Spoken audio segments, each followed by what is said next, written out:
Hello বন্ধুরা, সবাই কেমন আছেন? আশা করি ভালো আছেন নিশ্চয়ই। আমি নিজে ভালো আছি আপনাদের দোয়া আশীর্বাদে। তো আজকের ভিডিওটা খুব একটা গুরুত্বপূর্ণ ভিডিও চলছে।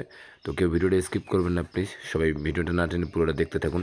তো চলুন মূল ভিডিওতে যাওয়া যাক। তার আগে আমরা বাইকটা স্টার্ট করে নিচ্ছি। সবাই গাড়ির সাউন্ডটা শুনুন, তারপর আমরা বিস্তারিত যাচ্ছি।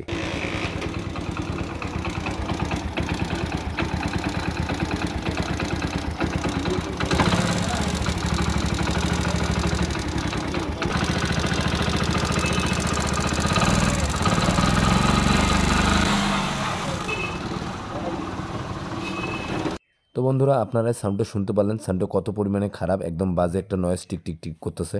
তো আমরা প্রথমে মেইন কর্ডটা খুলে নেব এবং টেবিট কাভার দুটো খুলে নেব। তো সাউন্ডটা কোথা থেকে আসে এটা আমরা জানি, টেবিট কাভার থেকে, মানে ভাল্ব থেকে, রোকার থেকে আর কি যাকে বলে। তো অনেকে ভাবেন যে টাইমিং চেনের প্রবলেম কিনা, তা আসলে মূলত টাইমিং চেনের প্রবলেম না।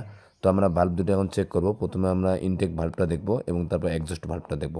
তো ইনটেক ভাল্বটাও আমাদের সমস্যা আর এক্সজস্ট ভাল্বটাও সমস্যা, মানে যেটুকু মাপে থাকার দরকার তার চেয়ে অনেক লুজ। তো ভাল্বটা আমাদের ইনটেক ভাল্বটা থাকবে 0.06 mm এবং এক্সজস্ট ভাল্বটা থাকবে 0.07 mm।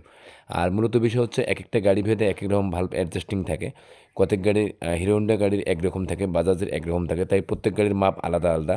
তো আমরা ইনটেক ভাল্বটা অ্যাডজাস্ট করে নিচ্ছি, তারপরে আমরা এক্সজস্ট ভাল্বটা অ্যাডজাস্ট করব। তো ইনটেক ভাল্বটা আমরা রাখবো 0.06 mm এবং এক্সজস্ট ভাল্বটা থাকবো 0.07 mm। তো আমরা ইনটেক ভাল্বটা অ্যাডজাস্ট করে নিচ্ছি, 0.06 mm রাখবো। তো মোটামুটি আমাদের অ্যাডজাস্ট হয়ে গেছে। এখন 0.06 mm আমরা রাখছি, তারপরে আমরা এক্সজস্ট ভাল্বটা ওকে করবো আর কি। তো আমরা এখন এক্সজস্ট ভাল্বটা অ্যাডজাস্ট করে নিচ্ছি, এক্সজস্ট ভাল্বটাও রাখবো আমরা 0.07 mm। তো এক্সজস্ট ভাল্বটা আমাদের অ্যাডজাস্ট হয়ে গেল, 0.07 mm রাখলাম আমরা। তারপরে আমরা টেবিট কাভার দুটো ইনস্টল করব। টেবিট কাভার দুটো ইনস্টল করার পরে তারপরে আমরা বাইকটা একবার স্টার্ট করব। স্টার্ট করার পরে আবার আমরা ম্যাগনেট কভারটা ইনস্টল করব। তারপরে আমরা বাইকের সাউন্ডটা পুনরায় শোনার পরে তারপর আমরা কাস্টমারের কাছে বাইকটার ডেলিভারি দেবো। তো ভিউয়ার্স, মূলত বিষয় হচ্ছে কি যে আপনার গাড়ির বাইকের যে কোনো প্রবলেম, আগে প্রবলেমটাকে বুঝতে হবে প্রবলেমটা কোথায়, তারপরে আপনাকে ওইটা কাজ করতে হবে, মানে আগে ফাইন্ড আউট করতে হবে যে আসলে প্রবলেমটা কোথা থেকে হচ্ছে। তো যাই হোক, আমরা বাইকটা স্টার্ট করবো এখন। তো দেখেন সাউন্ডটা কত সুন্দর, আগের চেয়ে স্মুথ হয়ে গেছে এবং অনেক ভালো হয়ে গেছে। তো সমস্যা নাই, এখন আমরা এরপরে ম্যাগনেট কভারটা ইনস্টল করবো। ম্যাগনেট কভারটা ইনস্টল করার পরে তারপরে আবার আমরা বাইকটা স্টার্ট করবো।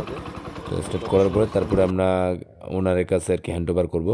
তো আমরা ম্যাগনেট কভারটা ইনস্টল করে নিচ্ছি। আর ভিউয়ার্স, আপনারা প্লিজ আমার ভিডিওগুলোকে বেশি বেশি লাইক করবেন, শেয়ার করবেন, বেশি বেশি ভিউ করবেন, কারণ আপনার একটা শেয়ারে অনেকের কাজে লাগতে পারে, অনেকের কাজে আসতে পারে। এজন্য অবশ্যই বেশি বেশি শেয়ার করবেন এবং ফলো দিয়ে পাশেই থাকবেন। যারা নতুন বন্ধু অবশ্যই আমার পেজটাকে ফলো দিবেন, ফলো দিয়ে সাথেই থাকবেন বন্ধুরা।